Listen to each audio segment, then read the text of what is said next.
All right, today we're talking about creative financing and 3 different ways to have creative financing on buying a home.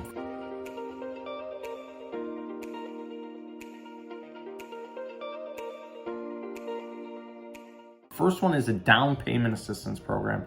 All right, so down payment assistance, a lot of people think that that has to be a first-time home buyer, and it doesn't. Actually, 36% of people say that the down payment is one of the biggest challenges, and financing is one of the biggest challenges to buying a home, right? So let's talk about down payment assistance to start with. A lot of people think that down payment assistance are only first-time home buyer programs, but when you dig into the criteria of what first-time home buyer actually means, it just typically means that you haven't bought a home in the last 3 years. That makes you a first-time home buyer. Why they call it the first-time home buyer program, I have no idea. It should be the haven't bought recently buyer program. So it hasn't been 3 years. Yeah, and that's really the qualification. There's also some income limiters on there. So can't be making a ton of money and still qualify. So what it does is it allows you to put up to $7,500 down in down payment assistance. Those can be used against any prepaid costs, any closing costs, those sort of things. And it's a 0 interest loan carried as a second mortgage. So what is a second mortgage? So your first mortgage is typically going to be with the bank, right? It's going to be, no, I shouldn't call it a bank, but any type of lender that carries the note is going to be your first position lien holder, meaning if you ever went into foreclosure, they have the opportunity to get their money back first. Okay, second is the, in this scenario would be the $7,500, up to $7,500. So they'll carry that as a second, as a no interest loan to you. So it's not money they're gifting you, it's money they're loaning you until you pay them back. Well, when do you pay them back? When you refinance or you sell the house, okay? That's when you pay it, and it's available through the Mr. Loan. Second is something called the 2-1 buy down.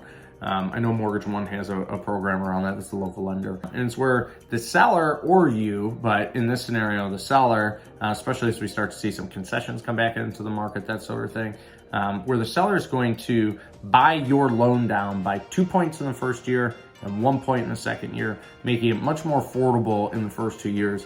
There's a whole movement in the industry right now, and that's buy the house, date the rate. Right? Because the anticipation is the Fed run up rates, they're slowing the economy down. Rates have actually floated back down a hair amount. It's not as, just like gas, interest rates are down in comparison to the peak, even though they doubled. We're still up versus last year, of course, but those were lows that we may never see again. So 2-1 buy down allows you to get in, have the seller pay your payment to be a little bit less on the first year and then a little bit less on the second year. So you're saving on a payment perspective with the idea that you're going to refinance at that point once you're done, or just sit in the loan at the current rate if rates skyrocket up and you got the discount on the way in for the first 2 years and you're able to save some money. So 2-1 buy down, also down payment assistance. And then number 3, this one kind of has a bad rap unfairly. It's actually a really, really good product for people that understand it. And that's a adjustable rate mortgage, also known as an ARM. So what happened in the last 2008 crisis was a lot of people got into subprime ARMs, those sort of thing. And it was essentially predatory lending. And they never should have qualified for the loan to begin with. Today's lending standards are much more difficult. You have to jump a lot more hoops. It's not the same scenario. And actually an adjustable rate mortgage, a lot of people that are loan officers actually go with adjustable rate mortgages because they understand them. They only can raise so much every single year. They can float back down. There's a lot of benefits to an adjustable rate mortgage. So if interest rates, you come in today and you get an adjustable rate mortgage, you're going to get a discount on the interest rate up front. And if rates go down, you're going to float down with them. So it's a really good product. And you can get a fixed rate period. You could do a 5-year ARM, you could do a 7-year ARM, you could do a 10-year ARM. So if you're looking to sell within that 5, 7, 10 years, you're going to pay a discount on the interest.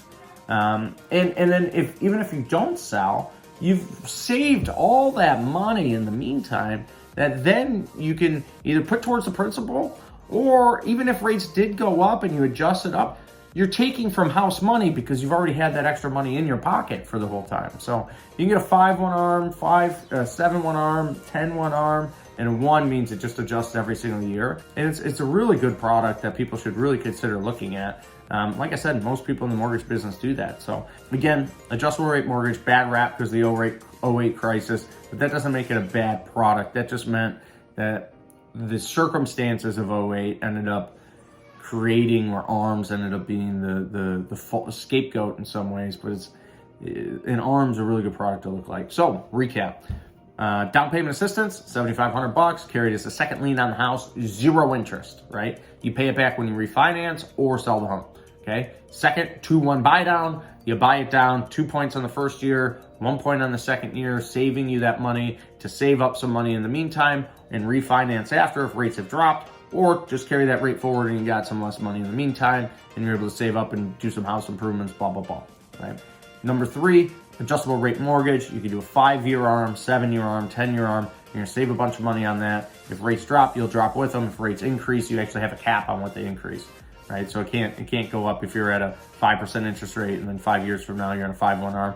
It goes up to 10%. You're not gonna jump from 5 to 10. There's actually a cap that it can raise every year. So I hope that you found some value in this. It's the 3 ways of creative financing. And hopefully you can explore one of these programs that might make the house more affordable for you, either in the short term or in general, or help you with your down payment. All right, thanks.